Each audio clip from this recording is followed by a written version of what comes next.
When I got first the invitation to come here, the first words were Israel lobby. I said, wow, they invite me. AIPAC is inviting me. And then I said, that's the chance of my life. And I'm going to come there to Washington and to tell them, listen, with friends like yours, Israel does not need enemies. I think that we are dealing with a corrupting friendship. I think that if it wouldn't be the Israel lobby, Israel would have been today a better place to live in. Israel would have been a more just place. If it wouldn't be the Israel lobby, the United States would have been a better place and a more democratic place. Nothing can explain how administration after administration, legislators after legislators, are going in the very same way, which contradicts American interest in so many cases, which contradicts international law, human rights, moral value. It is very clear. Think about a relative of yours or a friend of yours who is, God forbid, a drug addict. There are two ways to deal with him. One is to supply him with money and he will go and buy more drugs. He will be very grateful to you. He will appreciate you. He will tell you, you love me, you are my friend, you are my best friend. The other way is to send him to a rehabilitation center. He will be so mad at you. But what is real care? And what is real love? And what is real friendship? And does anyone in this hall have the slightest doubt that Israel is occupation addicted? And reality is that there is no chance for a change from within the Israeli society. The Israeli society had surrounded itself with shields, with walls, not only physical walls, but also mental walls. The only hope is for an international intervention from Washington, from the United States, from the EU, because the Israeli society is by far today too brainwashed. And Israel, let's face it, is a society which lives in denial, totally disconnected with reality. Would it be a private person? I would recommend either medications or hospitalization, because people who lose connection with reality might be very dangerous, either to themselves or to society. Three principles which enable us Israelis to live so easily with this brutal reality. A, most of the Israelis, if not all of them, deeply believe that we are the chosen people. And if we are the chosen people, we have the right to do whatever we want. B, there was never in history an occupation in which the occupier presented himself as the victim. Not only the victim, the only victim around. This also enables any Israeli to live in peace because we are the victims. The third set of values is the most dangerous one, and this is the systematic dehumanization of the Palestinians, which enable us Israelis to live in peace with everything, because if they are not human beings like us, then there is not really a question of human rights. Is it good for Israel? No, it's very corrupting. Because as long as the United States enable Israel to continue, why would Israelis go for a change? What incentive? Why would they bother? Gideon Levy is a columnist for the Israeli daily Haaretz and a member of its editorial board. Never was I so convinced that Israel and the United States are really sharing the same values. By the end of the day, we are dealing with two regimes which are very, very similar, with two regimes that have very little to do with democracy. By the late 80s, when I started to travel to the occupied territories as a journalist, when I realized that the biggest drama of Israel is taking place half an hour away from our homes, in our dark backyard, has almost no one to be interested in, all those crimes are taking place, and we Israelis, most of us, if not all of us, do not want to know, do not know, and above all, do not care. And it took me many, many years to understand how come. How come that this society lives for so many years with this drama in its backyard and feels so good about itself and has so little moral doubts, if at all? How is it possible? How is it possible that most of the Israelis are deeply convinced that the IDF is the most moral army in the world? Try to tell an Israeli, and I tried it once or twice, you know what, maybe it's the second moral army in the world. Maybe the army of Luxembourg is more moral. I don't know if Luxembourg has an army at all. They will be deeply offended. How can you dare? How come that when this reality is taking place so close to our homes, how come that we live in peace with it, that we continue with it, that there is no resistance, almost nothing? Can it be only this small group, as powerful as it is? Is it the full explanation? And the Israeli society lost connection with reality.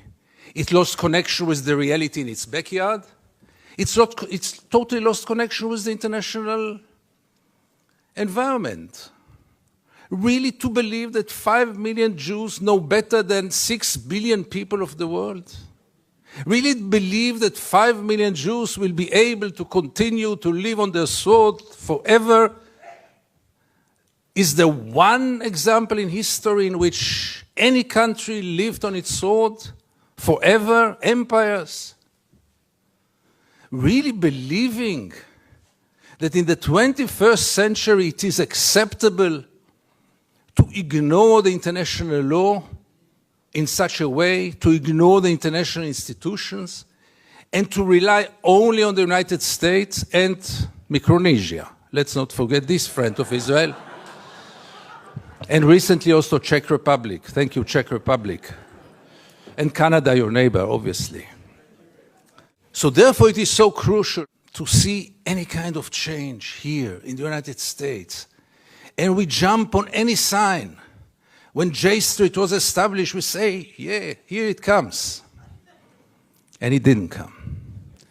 When Obama was elected, I had tears in my eyes. I said, here it comes. And it didn't come. Because change will have to take place here. In Israel, it's a lost case. Forget about it. Dual strategy of Israel of being a victim on one hand and manipulating on the other hand. Benjamin Netanyahu came with the notion all the Jews must come to Israel. It's the safest place for the Jews in the world. It's a shelter for the Jews in the world. Which is wrong, because Israel is today the most dangerous place on earth for Jews. But let's put it aside. It was only 24 hours later when he said Israel is an existential threat under the Iranian bomb. And I asked myself, how can you dare call Jews to come and to join this suicidal project when the Iranians are going to bomb us? But in Israel, everything goes, and both declarations were accepted as the only truth. If you scratch under the skin of almost every Israeli, almost no one will treat the Palestinians as equal human beings like us. I once wrote that we treat the Palestinians like animals, and I got so many protest letters from animal rights organizations, rightly so. How many Israelis did ever try for a moment to put themselves in the place of the Palestinians for a moment, for one day?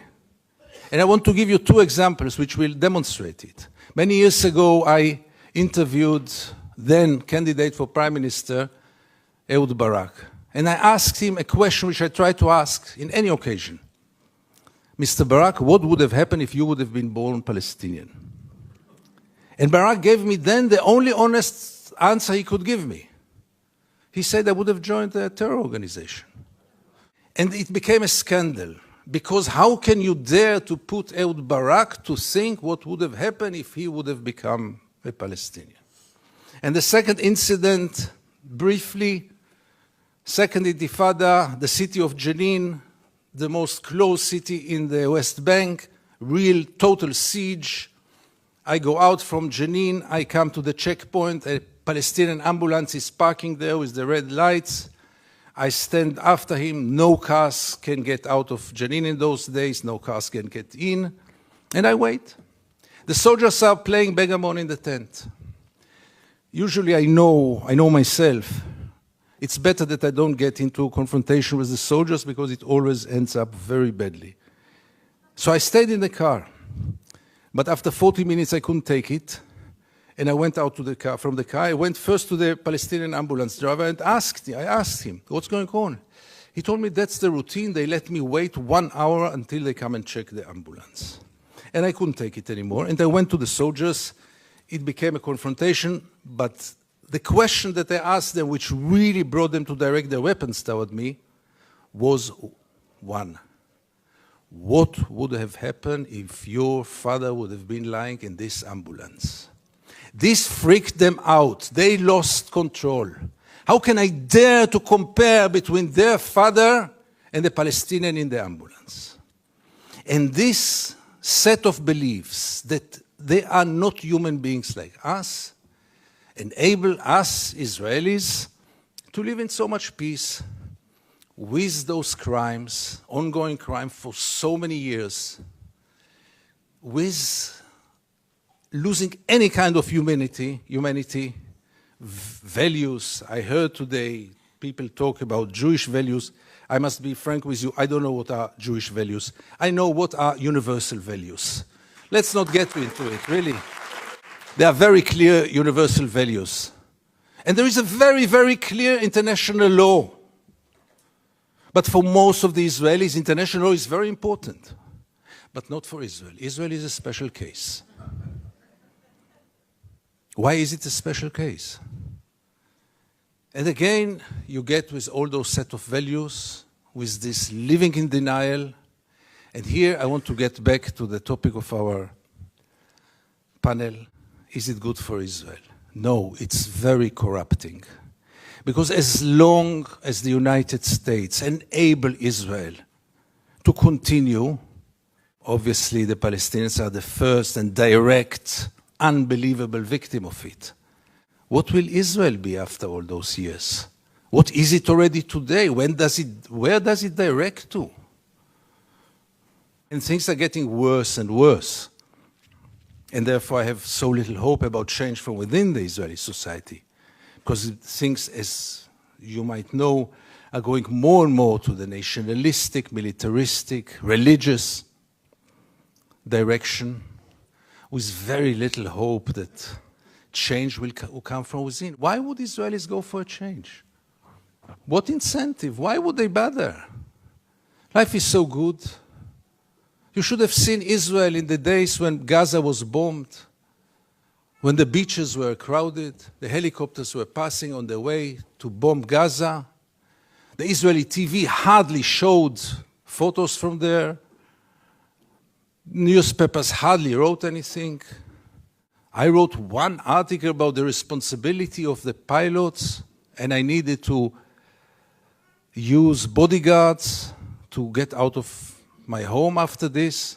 The problem was, by the way, that the bodyguards were settlers, and they argued with me all day long until I saw that I'm much more secure without the bodyguards rather than with them.